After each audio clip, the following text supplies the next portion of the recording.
No beep. I guess we're live. What happened to the beep? Usually there's a beep. Well, we're live. This is Brooke and Terrell Harris. Yeah, I'm excited. We're like on our 12th Theology Thursday, so we've been at it for like 4 weeks. High fives. High five across the It table. wouldn't be 4 weeks. I mean, 4 months. Did I say 4 weeks? Yes, I'm like, what kind of 4 months, yeah. So 12 weeks, we're doing pretty good. We've had 10, 10, 10, yeah, I'm off. 10 live streams. The first two we did was in person, and we decided to, live stream it for people who couldn't make it out. So we're doing good. So today's topic is going to be building the right friendship circle. Um, so what I want to do is first talk about Ecclesiastics 4:9 through 12, and this gives us the foundation of why we should have a friendship. Sorry, I just forgot I was on camera. A friendship I circle. forgot, and I just did something with my mouth like, like, sorry. Live. Yep. So Ecclesiastes 4, chapter 4, verses 9 through 12 reads as follows: Two are better than one because they have a good reward for their toil. For if they fall, one will lift the other up. But woe to the one who is alone and falls and does not have another to help. Again, if two lie together, they keep warm. But how can one keep warm alone? And though one might prevail against another, two will stand. Two will withstand one. A threefold cord is not quickly broken. Right, so that's the foundation of why we should actually have a friendship circle. And then what I wanted to do is actually take a look at the relationship between David and Jonathan. So David, we know, is the giant slayer, and Jonathan is actually Saul's son, right? I'm not gonna read all the scripture because their story is super long. So it starts in First Samuel chapter 18 and goes all the way to like Second Samuel chapter 2. So what I'm going to do is just kind of highlight some of what was happening in their relationship. And basically, after David slays Goliath and he comes in, out of nowhere, it's kind of weird because what happens out of nowhere is Jonathan just pledges his loyalty to Samuel, and looking and doing the research and looking at the words, it's like he actually gave a portion of his soul to David. And I don't know if it was because he saw potential in David. They don't necessarily say why. It just kind of happens. Like, it's like David finishes speaking to Saul, and then all of a sudden Jonathan just attaches to him and kind of, shows his loyalty to him, right? Now there's something weird I wanted to point out. I just wanted to highlight this because, and this is just a plug for commentaries. There's a part in the story where Jonathan takes off his robe and gives it to David. So, like, if you don't necessarily, when I read it the first time and was listened to, I was like, this seems a little bit odd. Like, I wouldn't, like, if I was with one of my boys playing basketball, I'm not gonna take off my basketball shorts or my shirt and be like, "Oh, you take this as a token of my affection." It just kind of seems a little weird. But as you stand there naked, right? But what this actually signified in their culture is that he potentially saw David as the future ruler, even though Jonathan had the potential to be heir to the throne. So he was saying, you know what, because of I guess basically because of your courage and your military-like experience, I'm going to devote myself as a token of my affection and understanding that you potentially are going to be the future. I'm going to give you my role. So that when you read through that, if you see that, that's one of the reasons you have to have a commentary, because commentaries will give you insight into the culture and some practices that may seem a little bit strange to us during this time. So that happens.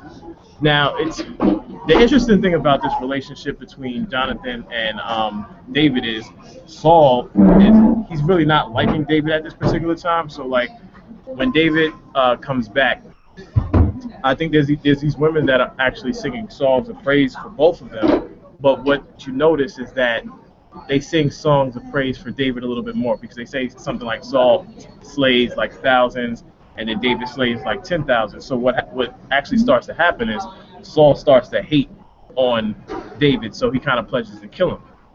And the interesting thing about the friendship between Jonathan, at least from my perspective, Jonathan and David, Jonathan actually keeps his loyalty to David, like in spite of his relationship with his father, which we don't see that there's anything wrong in their relationship.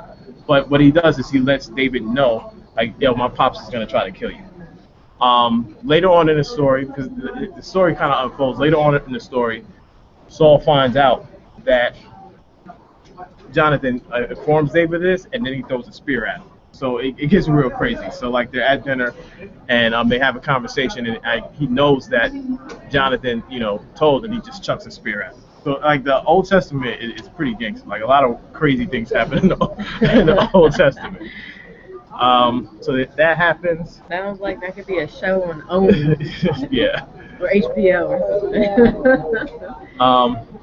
So after, I'm just kind of giving you an overview of everything that happens, because there's a lot of things that happen in this story. David flees, and there's a lot of chasing. At one point, David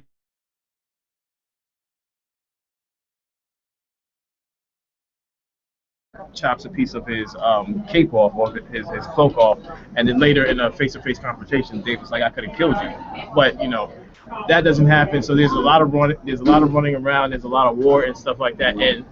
And I think later towards 2 Samuel, what happens is because the Israelites are at war with the Amalekites, and I believe the Philistines, Jonathan and Saul end up getting killed, and David, finds out. They alert him, and in 2 Samuel verses 1-26, David actually lets us know how much he loves Jonathan, and what he says is that his love basically surpasses his love for women. So the interesting thing about this, we know later on David takes somebody else's wife. At this time, he has, I think, 2 wives. I'm not sure if he has any concubines at this point, but he's already had 2 wives. So that this guy David really, really, really loves women. But his love for Jonathan was stronger than that. Now I'm gonna let that sit because, huh? You said what now? Oh, Speak up. Maybe he didn't really love women.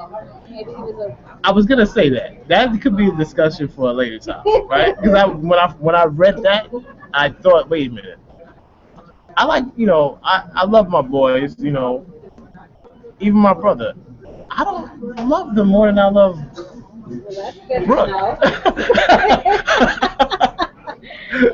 Yeah, so we'll talk about that at another time, because different theologians have different ideas about David's love for Jonathan and actually surpassing women. There's different articles about that. I think I may have even written something about that during seminary, but we'll talk about that later. But you can see they had strong ties and strong relationships to the point where, Jonathan would actually, not necessarily choose sides, but he let David know, watch out for my dad. And then at this point, the grief that David shows lets us know how strong their tie actually was. So I set that story up to get into some of these reflection questions about how we should be building our friendships and the type of characteristics and qualities we should actually be looking for in friends. Wait, first, do you guys have any questions or ideas about the story? No. Oh, the thing that Joe said that you didn't reiterate was about maybe he had a love for Jonathan, but he was abused. Maybe it was abuse towards women, not necessarily just a love for women. What do you mean abuse? Like a womanizer or something like that. In that culture, I don't know if it wouldn't be considered a womanizer. That was just kind of like the norm. But it doesn't mean that that's what a womanizer. We would call it that because that's what we call it in our day, but if that's the same actions that people commit, then even if they didn't call it that then, that's just whatever. That's a different direction. Yeah, no, I know. I just wanted to just highlight that. Okay. All right, so some reflection questions. One of the questions I have, just in general, we could get into discussion about this. What are the friendship traits that Jonathan portrays towards David?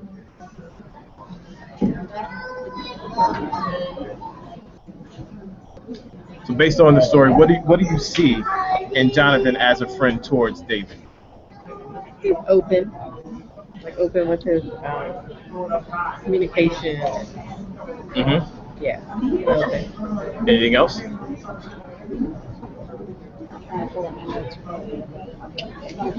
Um,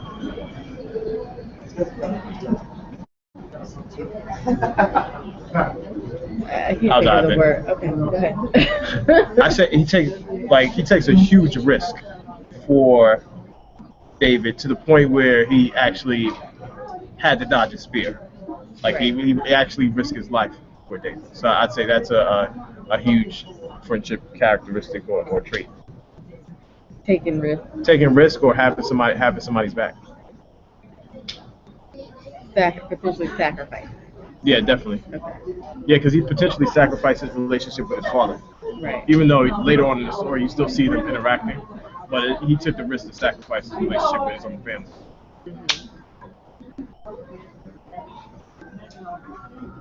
So loyalty. Loyalty, Yeah. trustworthy. Yeah. What have we said? Loyal, You trustworthy. said loyalty, trustworthy, takes a risk, Open. open. I don't know, I think that might have been. I suspect you can't really tell because we only get bits and pieces of the story. But I suspect between these two, especially especially how they develop a relationship, I suspect communication had to be pretty good. Um, because it's to me, especially for men, I think it's hard for us to develop like these strong bonds like that. Maybe because of culture and society, the way we're taught to deal with our emotions, especially in dealing with each other. But I feel that just looking at the story, they probably had a strong sense of communication between the two. I think the communication had to be open for Jonathan to be comfortable enough to say, hey, watch your back, my dad's gonna kill you. Yeah. So there's that.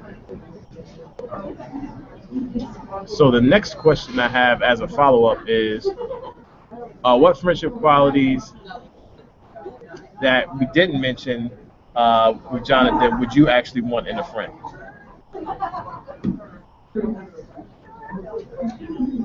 My big one is reciprocity. So if the situation were reversed, that David would do the same. Yeah, Or and something similar.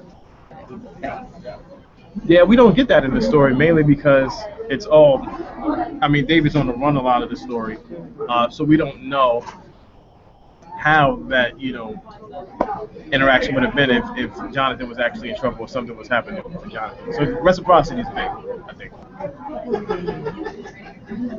Anything else?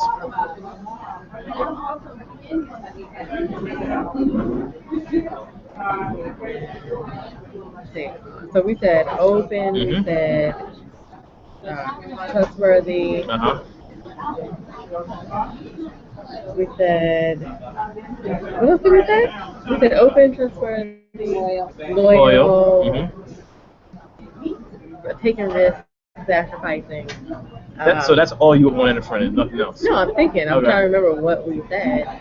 And I just added reciprocity.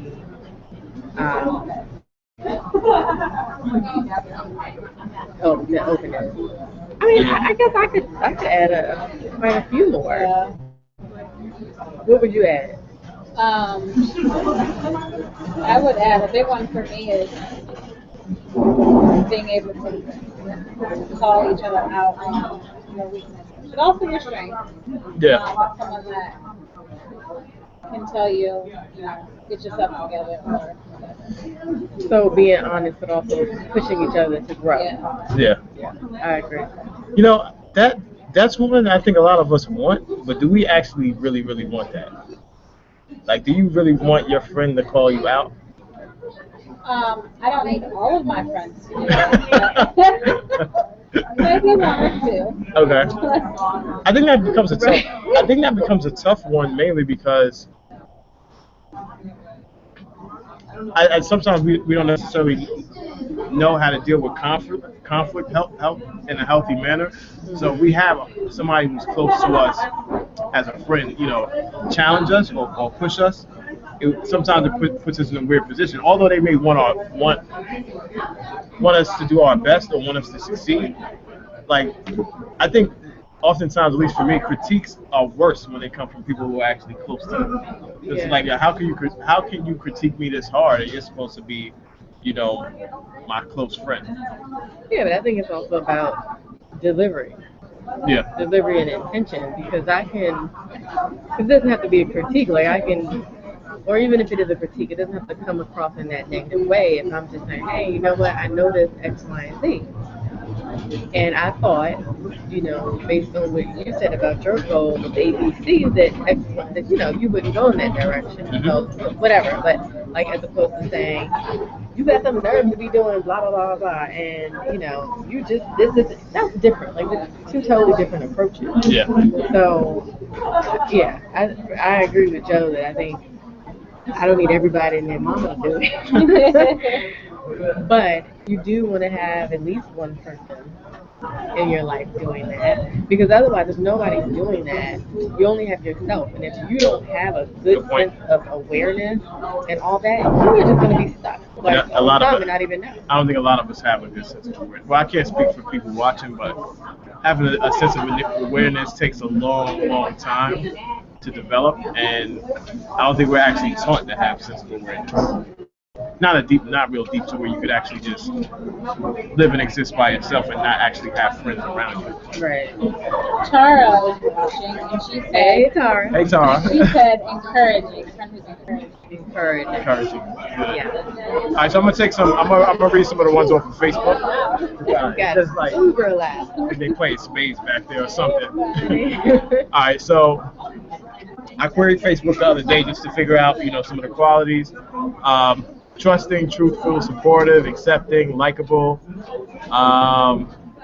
Trustworthiness seems to be a big one. Honesty and loyalty seems to be a big one. Reliable, loyalty, trustworthy. One of my friends said a Met fan. Consistency, objectivity, empathy. That's a different one. Empathy, actually being able to sit with a person sitting and understand and walk in their shoes, Right. Instead of criticizing, Right. which is a little bit different, right? Someone who's standing there by us through all the good times and the bad times in life. Somebody else says trust is number one, and that's it. So you see, loyalty is pretty much, loyalty and trust is probably like the number one characteristic people are actually looking for in a friend. And you saw that in the story between Jonathan and David. Right. So this establishes the foundation for a friend. So we actually. Hold on, sorry, I just thought about this. You were saying that Jonathan gave David his robe to kind of say, like, I see where you're headed, Yep. kind of thing. Mm-hmm. So, but that's kind of what we were talking about, right? In terms of growth, like, like seeing somebody, wanting them to grow, but seeing that kind of being able to push them or propel them a little bit to grow. Like, that's a little seed, I guess, that he planted. So I guess that was kind of there too. That's a big seed, especially since he was probably gonna. Since he I don't know the ages. I didn't, because I believe Saul had three sons, so I don't know the ages. But there's a potential that Jonathan was being like, I see you better than I see myself, because I'm the potential heir to the throne. So you're the next person in line. Yeah. So that's not a little seed. I think that's a huge seed, because if I was next in line to be king, you could be my boy and all, but I ain't about to give you the crown. I mean, that's just me. I might have been a little bit selfish. Yeah. You would have gave Things you don't want. No, I was saying you might have been a little selfish. You would have gave up your crown? I don't know. Like, if I really felt something or believe in somebody, you never know. Okay. All right. So we set the foundation for why you should have a friend. We set the foundation for the characteristics, right? So, as a follow-up, or to push the discussion a little bit further, I have a quote. And it says, The question I have is true or false to this particular quote. You are the average of the 5 people you spend the most time with. It's a quote from a motivational speaker named Jim Rohn. So do you feel that you're the average of your 5 closest friends?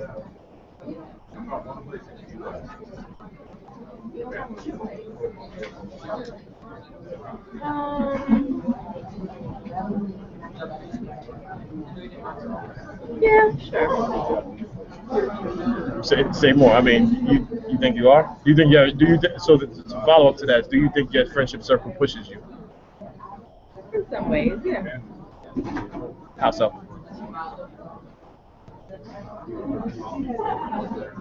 I think in some ways they definitely encourage me and support me. And then there are times where if I'm talking about our goals, then they'll ask me, what's going on with this? Or, oh, I thought you were going to do that. What happened? Like, kind of thing, as opposed to just hearing whatever I say and be like, oh, okay, cool. You know, they'll ask more questions and get me to think about things. Especially if I'm slacking, that always helps to get me to think about what I need to be doing and to get back on track. So that'll happen. Yeah. What about you? I don't know if I'm the average of my 5 closest friends, but I do think that a lot of they have a big effect on not who I am, but me as a person. Yeah, so I wouldn't like a true, like it's not like having this much of this person, this much of another person, or so that collectively like fit, if that makes sense. Mm-hmm. Like they push me, but I can also push them. Yeah. You know. I would say to answer the question for me, I need a new friend. I need a new friendship circle. I think I was working on getting the friendship circle that would actually push me way further. I think as we embark on this ministry piece, it's unless we're associated with denominations or specific groups, I think for some of the goals I want to have or some of the places I want to go, I'm not necessarily connected to that many people who are further ahead than me. So in terms of being the average, I would say yes. Do I have, one of the other questions I had about this friendship circle is, do you have individuals in your circle that will give you an idea, a sense of what it looks like to where you want to go? So like if you're, so if I want to say, for instance, I want to be a big public speaker, do I have individuals in my circle who are big public speakers or do a lot of stuff like that? I would say no. I think I was working on that in my previous job, but since I'm no longer there now, I got to really try to figure out how to get connected to a circle of people that will raise, not necessarily raise my skill sets, but raise or keep me pushing in the direction where I want to go. Now, the one thing I would say is, for my friendship circle, like as it relates to physical activity, like my running group, the running group pushes me because I run with people who run 10, 15 marathons. I run with people who do triathlons. And I notice when I'm by myself, I'm a lot slower. But when I'm with the group, I'm way faster. So each time I run this year, because I'm training for a marathon, which is next week, each time I've run this year with people for my long runs, I've actually been faster. And as soon as they left because they couldn't do the whole run, like I crashed. I just ran better with them. Like they would push me, talk to them. They keep me motivated. And as soon as they turned back around because they were gonna do a full run, like my running fell off completely. So like for me, like looking at running just in general, the running piece, that's just a metaphor for my friendship circles for other areas in my life. And it becomes kind of hard to kind of keep motivating yourself. At least for me, it becomes kind of hard to keep motivating myself, keep pushing myself. And I think I can push myself to a certain point, but it's like I need somebody who's like 5, 6, 10 steps ahead of me to be like, oh, you know what? If you want to get here, you could go this way or not necessarily take these shortcuts, but here's a way to navigate to where you're trying to get. So two things. One's from Grenada, one's from me. When you said that piece about one of your five friends not necessarily being a speaker or whatever, is that more so? Does that rest on your friendship circle, or is that like your mentorship circle? Like people that, you know what I mean? Like, should you be surrounding yourself with friends that necessarily want or have those same things that you want in life, or is that more so of you have a mentor or a professional circle? Right. You know? No, I get what you're saying, because that's what I was thinking too. That, like, say for example, when we were in high school or college, you might not be thinking in that mode. Your friends might just be the people who you share similar interests with.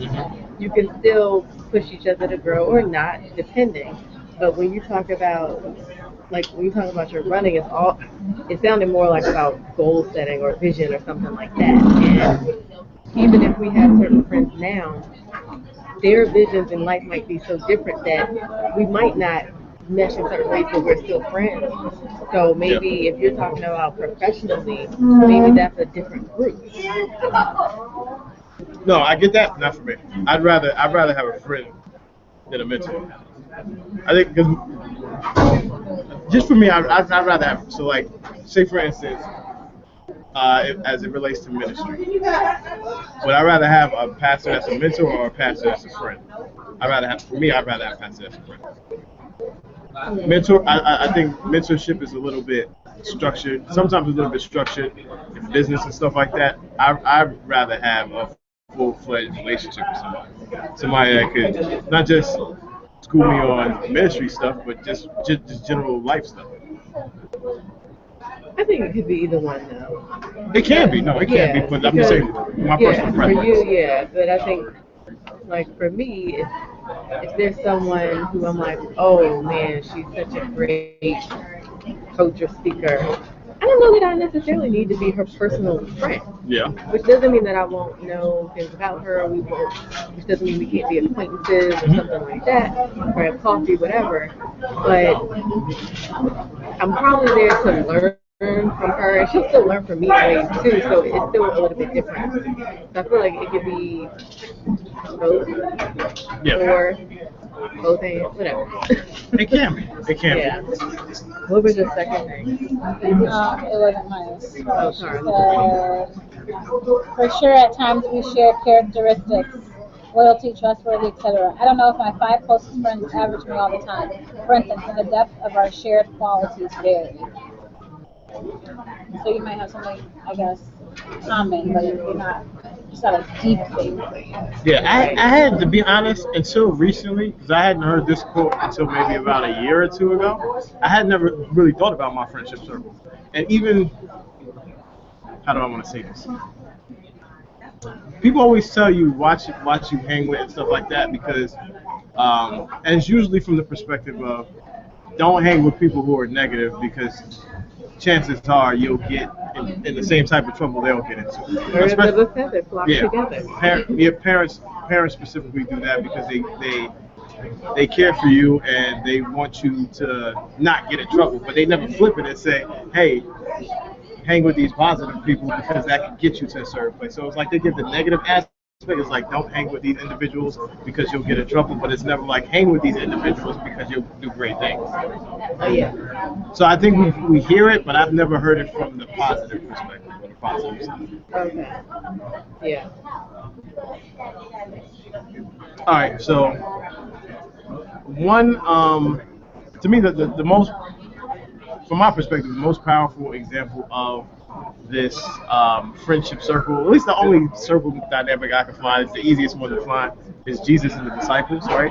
So if you take a look at Jesus and Peter, of course, now we're talking about Christ. So of course Christ is gonna, in the stories of the Gospels with the disciples, Christ was there to raise the level of the disciples because, they were fishermen, they were tax collectors, things like that. But if you look at Peter, especially in Acts, Peter is able to do some of the things that Christ did. Like, well, at first you see Peter take a few steps on water.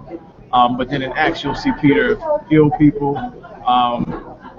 you'll see Peter raise people from the dead. So you'll see that as it relates to Peter's individual circle with Jesus, that he was able to do some of the things that Christ actually did.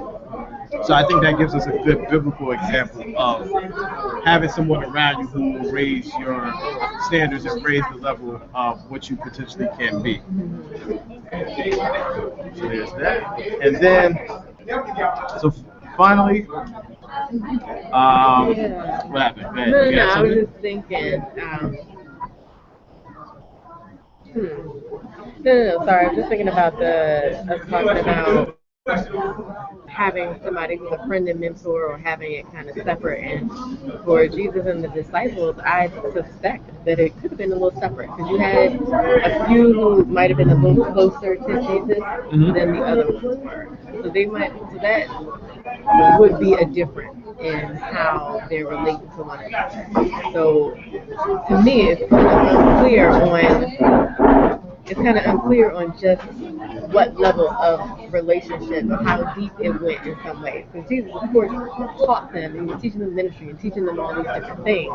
And you likely got to know them, and you would see the other stories in the Gospels of him going to people's homes and sitting there. So, there's a lot of relationship building there, but it's not very clear on how deep it went with some of the disciples versus the other ones. Yeah. So I just think that it could be levels to this thing. You know what I'm saying? I think so. I think that's right. All right.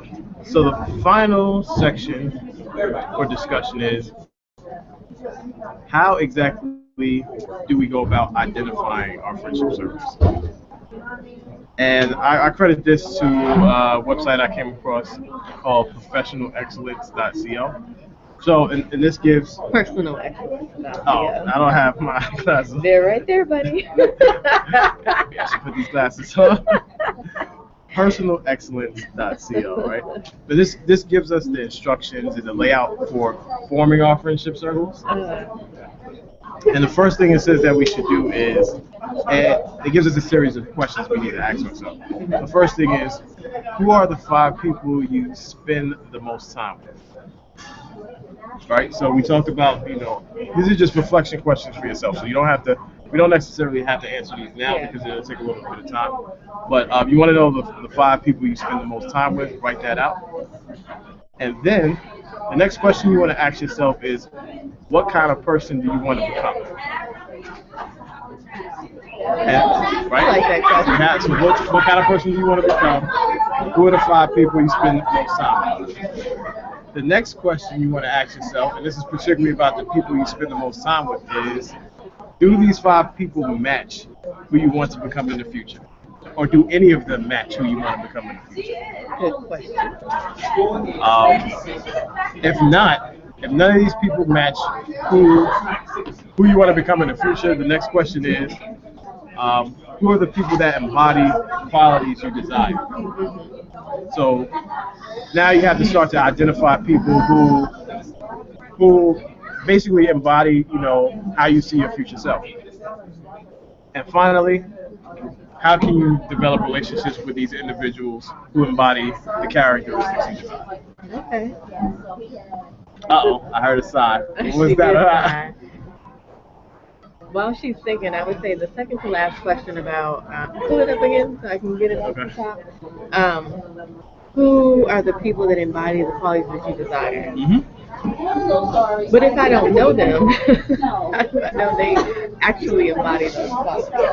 You have to take risks. You really have to start to get to know people. So, since this whole thing is about building the right friendship circle, you really these reflection questions are what it's going to cause us to do is heavily critique our friendship circles. Right.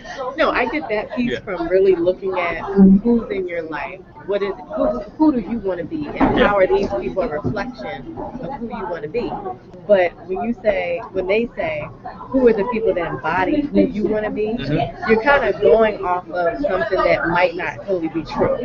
That's my only kind of critique of it. What do you mean that might not be true? Well, if I say, oh man, Jane, who I've been Facebook friends with, I don't know, for the last 5 years, she's so sweet, she's thoughtful, she's inspirational, she's blah blah blah blah blah. Yeah. Well, I'm only knowing her Facebook stuff. That doesn't mean that that's who she really is. You have to develop Or- a relationship. Right, right. So I get that in that way it would be taking a risk, Yeah. and then maybe she's not in it. So I get that, but I'm just saying that it sounds very simplistic, but really it would take a lot more work because you would be basing it off of what you think is real about this person that might not be real. Oh no, let's be real. When I saw this list, I sighed too because I was like, this is gonna take long as hell. Like that's that's not something you could just look at and be like, oh yeah, 5 people, come on, let's be friends, 'cause then kumbaya, again, yay. how can you meet and develop relationships with them? Well, so then I just based my answer to the question before that off of something that might not be true, and then I'm gonna try to develop a relationship with them, and then I go through all this mess or Yeah. joy. Yeah. And then sometimes you end up with the qualities that you are looking at them, you are desiring to have. Sometimes you end up wanting superficial things. And Yeah. of course you have to like check to make sure, you know, You know, not yeah. like what do you think about that? I don't know. Because you know, when you said that, like when I thought about someone who has qualities that I would like, again, it went back to more of a professional. Yeah. Like,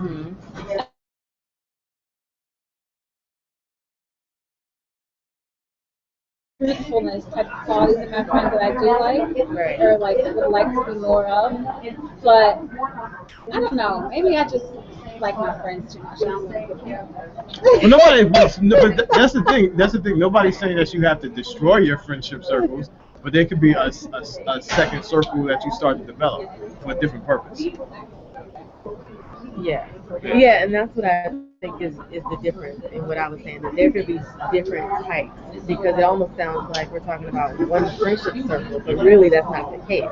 It depends. I mean, it could be if these are your friends, but it could very well be that, oh, you know, my best friend, we've known each other since we were 2, but she's an artist, and you know I'm a scientist, so you know our paths are very different. So she might not push me in the same Yeah. way that the Nobel Peace Prize scientist would push me. But let's be real about it. Some of us, maybe not us, or maybe not now, some of us need to blow our friendship circles up. Like, some of us don't need to be hanging around the individuals we hang around. No, I agree. So, like, when we go through this list, and it's not to say that you're better than these individuals, but there's certain people that you probably shouldn't actually be hanging around. I mean, yeah, it could mean that you're growing, or you're moving out of that season or whatever, so then you need to shift, because if you're growing and the people you're around aren't growing, they can hold you back, or you can allow them to hold you back versus you to keep going where you need to go. Exactly. So I do get that, and I do get that you do need to really look at the relationships that you have in your life and see, are they in your best interest? Do they propel you to grow forward? I get that. Yeah. Okay. And for me, and this might be because I picked a long time for me to call somebody a friend, but for me, it's who I spend most of my time with. Because I do spend time with friends, and I can kind of see how like that needs to not happen because of who those people are. Right. So I want Right. that to rub off on me. Absolutely. Yeah, so this is, like I said, this is although this is going to be challenging, I think ultimately when we critique our environment as it relates to our friends and people that we're close to, outside of family members, of course, I think it really has the potential to push us and, like you said, propel us to where we want to go. So I'm just going to rehash the list that I've gone through. First thing you have to do is ask yourself these questions. First question is, who are the 5 people you spend the most time with? What kind of person do you want to become? Do these 5 people match who you want to become in the future? If not, who are the people that embody the qualities you desire? And if you don't know anybody like that, how can you go about meeting and developing relationships with individuals like that? So, of course, you're going to have to take a risk. Probably going to have to do meetups or however you meet people, whether it's at church, whether it's at work, whether it's at the open box. We're good people. So if you go at friends, I mean, Wegmans. Wegmans, yeah. You come join us and develop a relationship with us. But I think this sets the foundation for us having, strong relationships that will, not only benefit us, but benefit the individuals that we connect with. Yeah, and maybe you'll find that person who you want to take all your clothes off for and give them. As a sign of respect. Yeah. As a sign of respect. Oh yeah. Yeah. As a sign Just in of- case somebody, just in case somebody tuned in now, right? So if you're catching if you're catching the end of this, you have to go back to the beginning and understand what Brooke is actually referring to. With that said, we got to end on that note. Great note. Great note to end on. What do we have coming up? Oh, so the GoFundMe.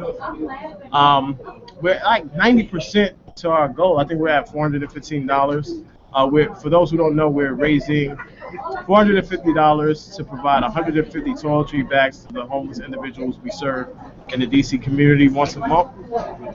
So we're going to provide things like toothbrushes, toothpaste, soap, hand sanitizer. So shout out to everybody that gave. If you want to give, you could visit theopenbox.com/serve. What else? Oh, if you're watching this stream on our website, you'll notice that we have a new website. Yay! High fives. High fives across the board. Virtual high five. So we got a new website.